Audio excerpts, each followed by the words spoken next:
Hello.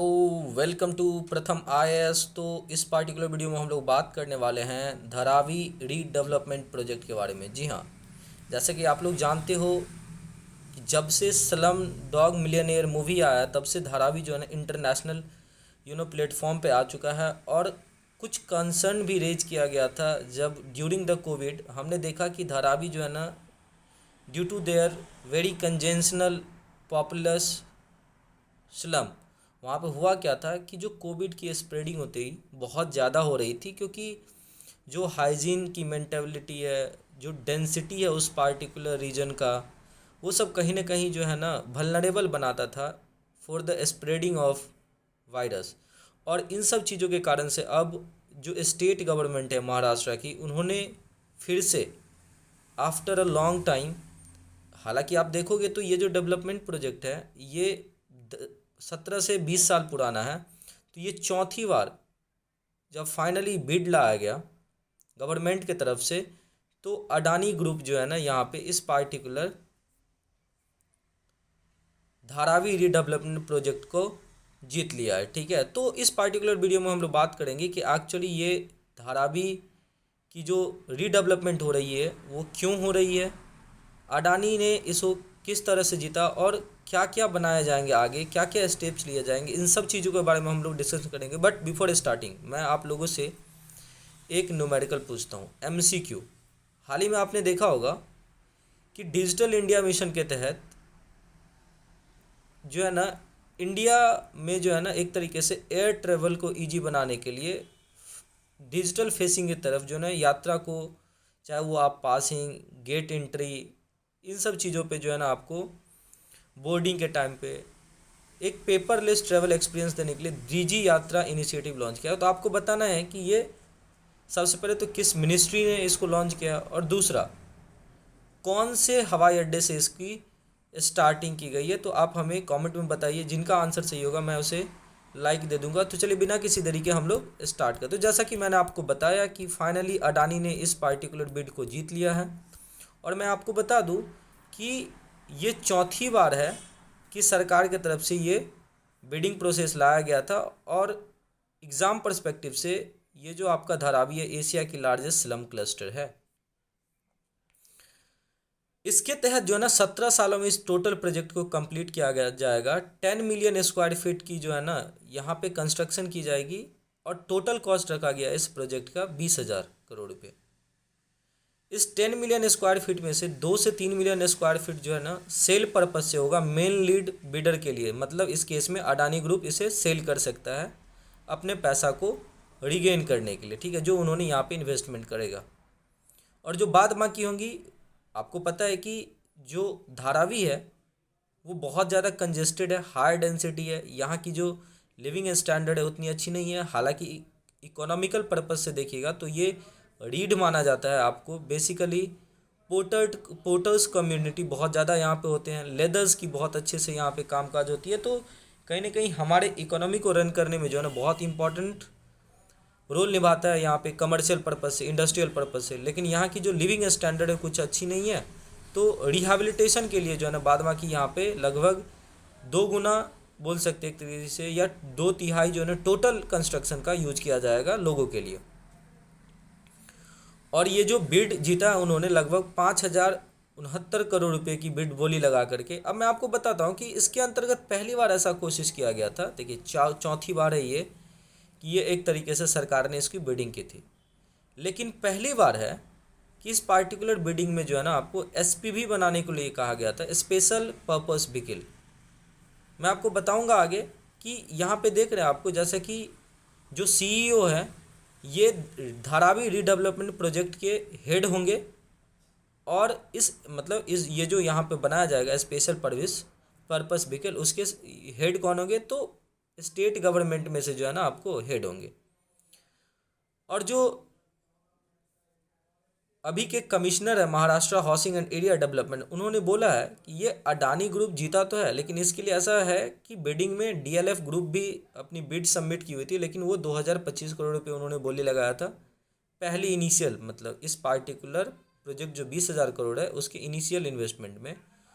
और जो नमन group है उसने भी एक तरीके से बट सरकार ने इनके बिड को खोला नहीं क्योंकि कुछ टेक्निकल फॉल्ट्स। तो बेसिकली 7 से 10 आदमी यहाँ पे पार्टिसिपेट किया था बिडिंग में, उसमें से 3 लोगों को सिलेक्ट किया गया और फाइनली अडानी ने ये चीज़ें जीती।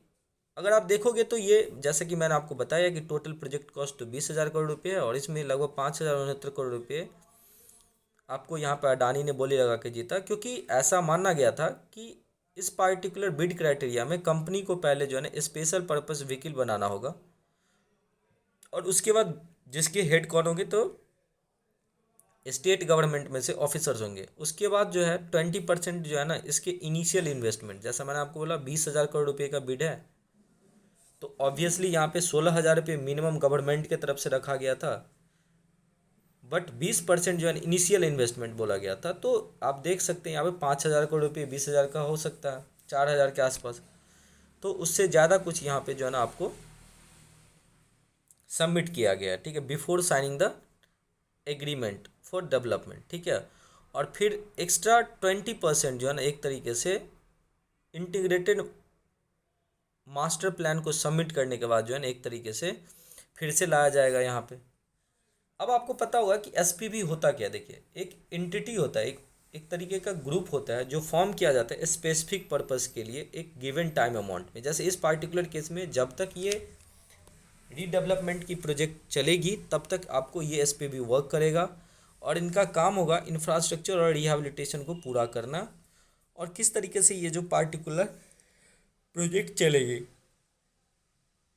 मैं आपको बता दूं कि इस पार्टिकुलर एसपीवी में स्टेट गवर्नमेंट की स्टेक है यहाँ पे 20% और 80% यहाँ पे इंटरनेशनल कंसोर्टियम बाहर के भी यहाँ पे इनको मंगाया गया था कि बाहर से भी आप बिडिंग कर सकते हो, बट इंडिया की जो ये अडानी रियल्टी है उन्होंने जीता है यहाँ पे, ठीक है। तो उनकी 80% यहाँ पे स्टेक है।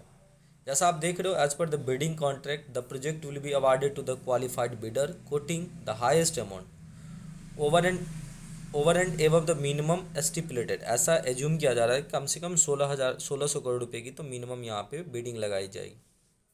और अभी के लीड पार्टनर कौन है, अडानी ग्रुप। मैंने जैसा आपको बताया कि ये 4th टाइम था, 18 ईयर्स पहले से महाराष्ट्र गवर्नमेंट इसको कोशिश कर रहा है बिल्डिंग करने की, क्योंकि अगर आप देखोगे तो ये एशिया की लार्जेस्ट स्लम है और यहाँ पे लगभग 58,000 फैमिलीज रहते हैं और लगभग 1,200 कमर्शियल इस्टेब्लिशमेंट है। As I already told you कि यहाँ पे जो चमड़े की उद्योग है बहुत ज़्यादा फेमस है, साथ साथ पोटर्स जो यहाँ पे मिट्टी के बर्तन बनाते हैं क्ले के, वो भी यहाँ पे बहुत ज़्यादा रहते हैं। तो ये सब चीज़ें देख करके यहाँ पे डेंसिटी वैसे भी बहुत ज़्यादा थी और ये जो डेवलपमेंट प्लान है एक तरीके से इंटीग्रेटेड डेवलपमेंट अप्रोच पे किया जाएगा, मतलब इसमें सब चीज़ों को ध्यान रखा जाएगा, चाहे वो इंडस्ट्रियल हो, चाहे वो रेसिडेंशियल हो या कमर्शियल हो, और with a floor space index of over 4। देखिए मैं आगे बताऊँगा आपको कि ये फ्लोर स्टेप जो है ना एक्चुअली क्या होता है। तो देखो जैसा मैं आपको बोल रहा हूँ यहाँ पे अगर आप देखोगे ना कि फ्लोर, तो यहाँ पे आप देख सकते हैं कि जो floor space index that is FSI, ये एक परमिजिबल कंस्ट्रक्शंस होता है जो अलोट किया जाता है एक पार्टिकुलर लैंड पे। हालांकि इस पार्टिकुलर प्रोजेक्ट में कंसर्न क्या है कि इसकी फ्लोर स्पेस इंडेक्स अच्छी है, लिक्विडिटी है 4 है और हाइट की यहाँ पे रेस्ट्रिक्शन है क्योंकि प्रॉक्सिमिटी नज़दीक में क्या है तो एयरपोर्ट है, तो ऑब्वियसली इस पार्टिकुलर रीजन में यहाँ पे आपको थोड़ी हाइट की यहाँ पे कंडीशन, लेकिन एक लैंड पे आप जो है 4 टावर्स बना सकते हो, ठीक है। इस तरीके का यहाँ पे कोई इशू नहीं है, ठीक है। दूसरी सबसे यहाँ पे कंसर्न क्या है कि सिंस ये रेसिडेंशियल्स नीड्स के लिए बनाया जा रहा है तो यहाँ पे जो स्मॉल सेक्टर्स यूनिट है स्पेशली जो ड्वेलर्स हैं, ठीक है, जैसे मैंने आपको बताया पोर्टर्स कम्युनिटी जो यहाँ पे कमर्शियल पार्टिसिपेशन में छोटे छोटे एमएसएमईज जो चलते हैं यहाँ पे चमड़े उद्योग में, ये सब लोग हैं। तो यहाँ पे थोड़ी क्या है कि यहाँ पे कंज्यूमर बेस बहुत ज़्यादा है, तो अगर निगेटिव इम्पैक्ट आता है इनके लाइवलीहुड पे तो कहीं ना कहीं जो रेसिडेंट्स है वो नाराज़ हो जाएंगे। और जिस तरीके से पास्ट में 3 जो प्लान लाए गए थे गवर्नमेंट के द्वारा वो फेल हुआ, तो यहाँ भी एक तरीके का कंसर्न बना हुआ। अगर आप फैक्ट्स देखोगे तो धारावी जो है ये पोर्टर कम्युनिटी यहाँ पे रहता है, लेदर गुड्स की मेकर्स भी यहाँ पे रहते हैं, मैंने आपको ऑलरेडी बता दिया। तो ये सारी बिजनेसेस यहाँ पे डेकेड से चल रहे हैं, तो इनको ख्याल रख कर के यहाँ पे कोई ना कोई स्ट्रॉन्ग बोल सकते एक तरीके से स्टेप्स लिया जाएगा। और उम्मीद बहुत ज़्यादा है कि ये प्रोजेक्ट अपने टाइम पे कंप्लीट होगी, क्योंकि अडानी आपको पता है एशिया के रिचेस्ट, भारत का सबसे अमीर एक तरीके से कॉन्ग्लोमेरेट हो गया, ठीक है। तो ये सब सारी चीज़ें पॉजिटिव है। चैलेंजेस जैसे redevelopment of Dharavi is very too much stake holder are involve here, तो उसको मैनेज करने में थोड़ी प्रॉब्लम होती है, ये बहुत बड़े टास्क है।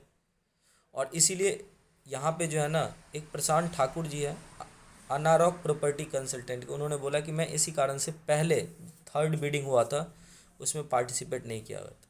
अगर आप देखोगे तो ये एक बहुत बड़ा मार्वेल साबित होगा कि इतनी बड़ी high populous one of the largest development project को अच्छे तरीके से किया जा रहा है with realignment of development scope with more sensitive rehabilitation program.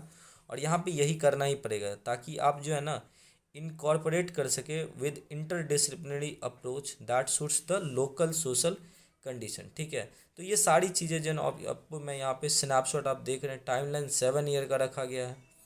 और यहाँ पे जैसा मैंने आपको बताया टोटल एरिया धारावी का 2.5 square kilometre, floor space index 4 है, याद रखिएगा, ठीक है। तो उम्मीद करते हैं सेशन बहुत अच्छा लगा होगा, ठीक है। अब चलते हैं हम लोग अपने इस पार्टिकुलर एमसीक्यू की तरफ। तो देखिए ये जो डीजी यात्रा है ये actually ministry of civil aviation के द्वारा लाया गया, और इसको इंदिरा गांधी नेशनल एयरपोर्ट जो आपको दिल्ली जिसमें वहाँ पे इसको शुरू किया गया। Thank you so much for watching this video. अगर अच्छा लग रहा है तो प्लीज़ हमारे चैनल को सब्सक्राइब कीजिए, दोस्तों को रिकमेंड कीजिए। बहुत बहुत धन्यवाद।